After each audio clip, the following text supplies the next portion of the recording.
3, 2, 1, décollage cette nuit pour un premier engin lunaire russe depuis près de 50 ans maintenant. En russe dans le texte, Tri-2 1 pour Luna 25, censé faire de la recherche scientifique mais aussi réaffirmer la puissance spatiale de Moscou, car avec les déboires budgétaires et de corruption de son agence Roscosmos, la Russie a pris du retard par rapport à ses concurrents internationaux. Delphine Schiltz.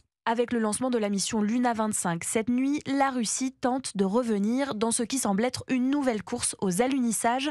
Olivier Sanguy de la Cité de l'Espace de Toulouse. La Russie veut montrer qu'elle aussi peut participer à cette élan vers la Lune, a toujours la technologie, les compétences, le savoir-faire pour se poser. Et d'ailleurs, ils visent presque le pôle sud. Ils vont être environ à 70 degrés de latitude sud. Or, le pôle sud lunaire, c'est un petit peu la nouvelle cible de ce renouveau vers la Lune. La locomotive de ce renouveau est avant tout chinoise. Le géant asiatique a injecté des milliards de dollars dans ses programmes spatiaux. Il prévoit d'allunir avant 2030. Les Américains visent, eux, 2025 avec Artemis. Et de petits nouveaux entrent dans la course grâce à la baisse des coûts de production et le soutien d'acteurs privés.